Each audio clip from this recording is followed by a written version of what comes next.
a bunch. And look, let's start here down in the SEC.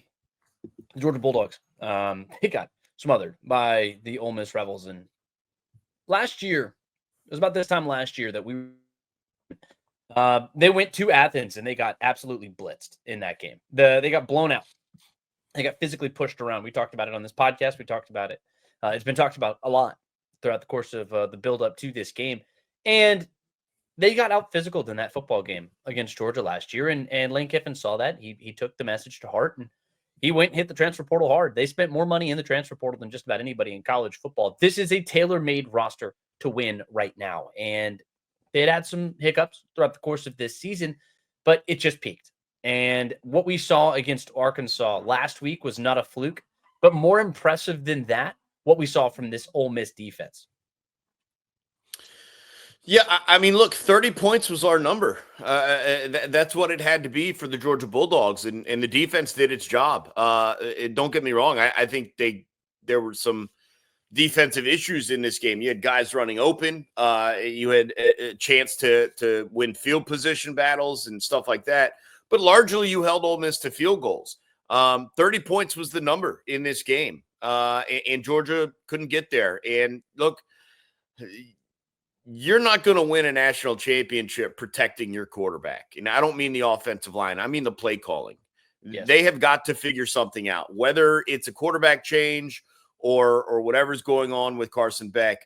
You're not going to win games against teams that can score throwing the ball 6 yards down the field or less, especially not when they have a defensive line that can force 2 fumbles, get 5 sacks on you and put you behind the chains. You can't fall behind the chains if you refuse to let your quarterback throw the ball down the field. And that's pretty much what the problem was with Georgia. I mean, the run game was not really cranking out big chunks early on, and so it wasn't that. And, I mean, look, you get that early turnover, you get a score off of that, and you go up 7-0. You say, hey, more of the same from last year, and you showed nothing the rest of the game. Your defense essentially gave you that 7 points. Your offense fought its way to 3 the entire rest of the game. Just a pathetic showing. It's going to bring back questions about Carson Beck. It's going to bring back questions about Mike Bobo. I don't really have an answer. All I can tell you is the team that we saw on Saturday at Ole Miss is not winning a national championship. The Georgia team, at least. Yeah. That's definitely true. I mean, that's a great point. I mean, like, you spot them 7 points basically if you're Ole Miss, and then you go outscore them 28-3. There's that number again for the rest of the game. And look, it's a pathetic showing from the Georgia Bulldogs. That's the worst I've seen Georgia look playing a football game. Really just a very long time. I could point to some of those games against Alabama that Carson Beck lost last year, or maybe I think you could probably point to that game that Georgia played in Tuscaloosa, Alabama, where they got absolutely eviscerated by the Crimson Tide back in 2020. I think that was the worst that this Georgia program has looked in the last 4 or 5 years. Like, that was a pathetic showing. This might have matched or surpassed that. It's the fact that you can't point to any specific thing. Injuries were an issue for that team in 2020. Stetson Bennett was not supposed to be your starting quarterback that year, et cetera, et cetera, et cetera. But no, you have a guy under center who is a second-year starter. He started 30-plus games for you at quarterback. You have an expectation, or maybe not quite 30, but he's getting close to that number. You have an expectation about what this guy is supposed to be. And you talked about you were protecting him. He attempted 12 screen passes in this game. He had 7 short passes, 10 mid-range passes, and only 4 deep passes. And you trailed this game when it was all said and done by 18 points. You lost this game by 3 touchdowns. And you only attempted 4 deep passes. I understand the rain had a lot to do with it. I understand the pass rush that Ole Miss has a lot to do with it. But this has been a consistent theme from this guy from start to finish. It wasn't really until Alabama had just blitzed this team into a coma in the first half that he actually was able to drop back and throw the football. And they only did that because they had to. The rushing attack has continuously failed to get going.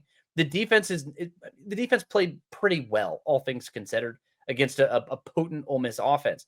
But They looked sluggish against Auburn earlier this season. They looked sluggish against Kentucky earlier this season. They looked sluggish last week or 2 weeks last week against Florida.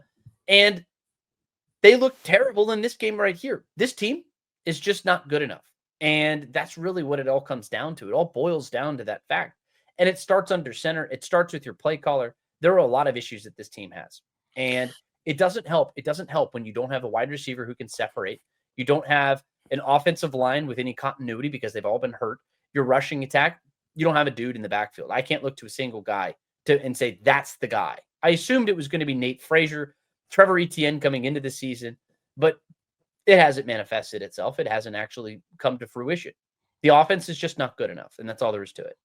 Well, look, part of it's not on Carson Beck. This is a team that does lead the nation in drop passes, and I can think back to a couple of instances where Carson Beck delivered a ball that would have been a third down conversion or would have been some big yardage that was put on the ground. And again, partially the rain has a little bit to do with that. But at the same time, you didn't play every game in the rain. You didn't get to the league, lead the nation in drops by playing 8 games in the rain. This has been a problem all season. Look, I think the defense played okay, but they deserve their fair share of criticism. They did hold Ole Miss to field goals, and you do have to, at some point, acknowledge that a little bit. Right. But they allowed drives. They allowed easy conversions. They were not stressing the quarterbacks of Ole Miss beyond that first series, especially when Jackson Dart came in injured in that third series after Austin Simmons had led the team down to a scoring drive. There was a moment that the defense lost me, and I had already thought they hadn't been playing great, although they'd limited damage.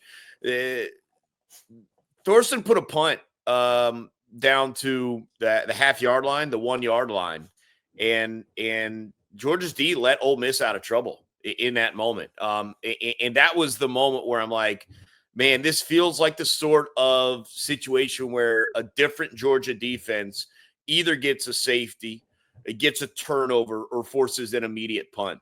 And neither of those three things happened right there. And it was just, again, a little bit of credit for them holding them to field goals, but Ole Miss's offense was able to control the game in this one, whether it was just as simple as field position and force Georgia offensively to prove that they can drive. And obviously they scored 10 points, 7 of which were gifted. They didn't prove that the rest of the way. Back to Carson Beck. I don't know what the answer is, man. Like it's very obvious something's up with him.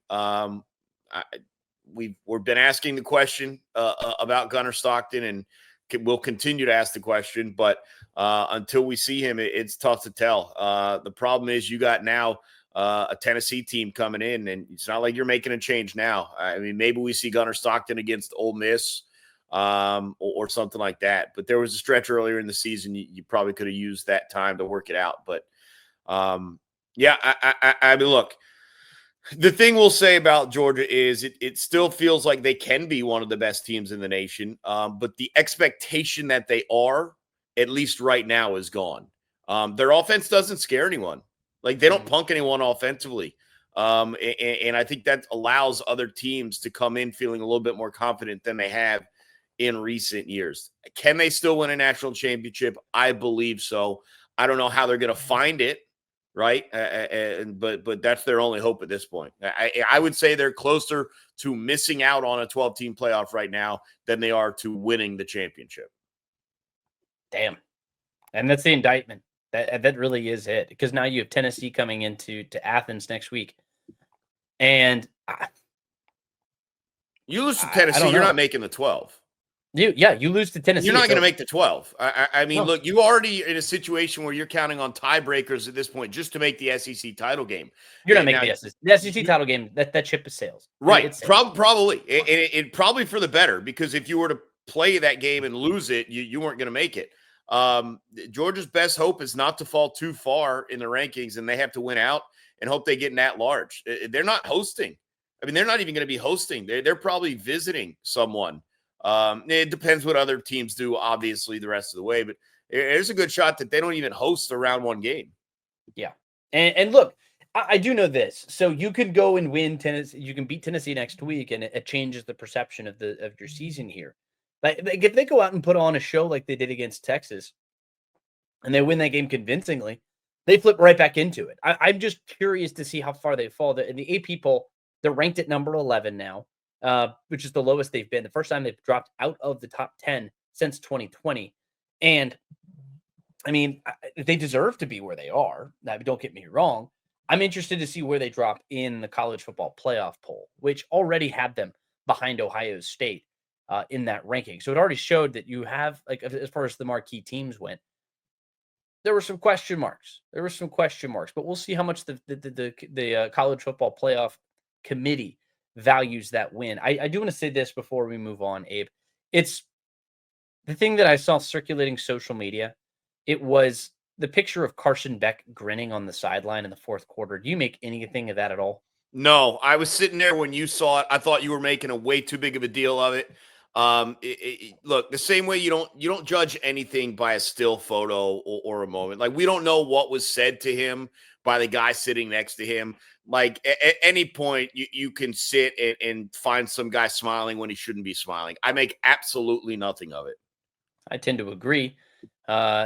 I did see it circulating social media a lot. Of course, we're located in Atlanta, so you're going to have a lot of Georgia-minded people who are going to be making posts. So we saw a lot of that stuff. But ultimately, if you're the Georgia Bulldogs, biggest question is, can they continue to, well, not continue, can they start taking care of the football? Because they have not done it well enough, to say the very least,